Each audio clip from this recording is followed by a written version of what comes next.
Hi guys. I would like to welcome you all in my channel. I am glad to see your response in previous video. I hope you liked it. Let's start our video. Our today's topic is important for OOP and C++ learners. I would like to give you a definition of encapsulation.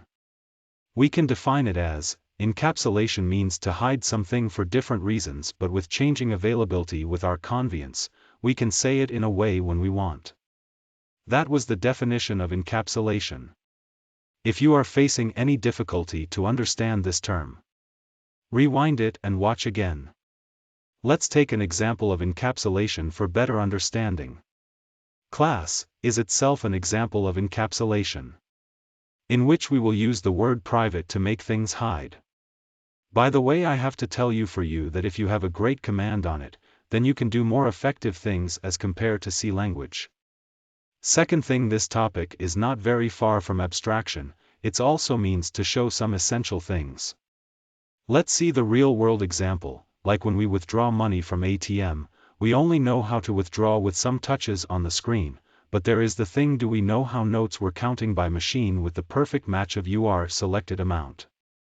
So, here is the thing, how encapsulation is defined. By the given example.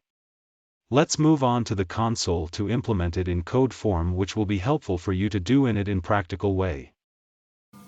I hope you understand the topic and the term encapsulation very well, and now we will see that topic in the form of code.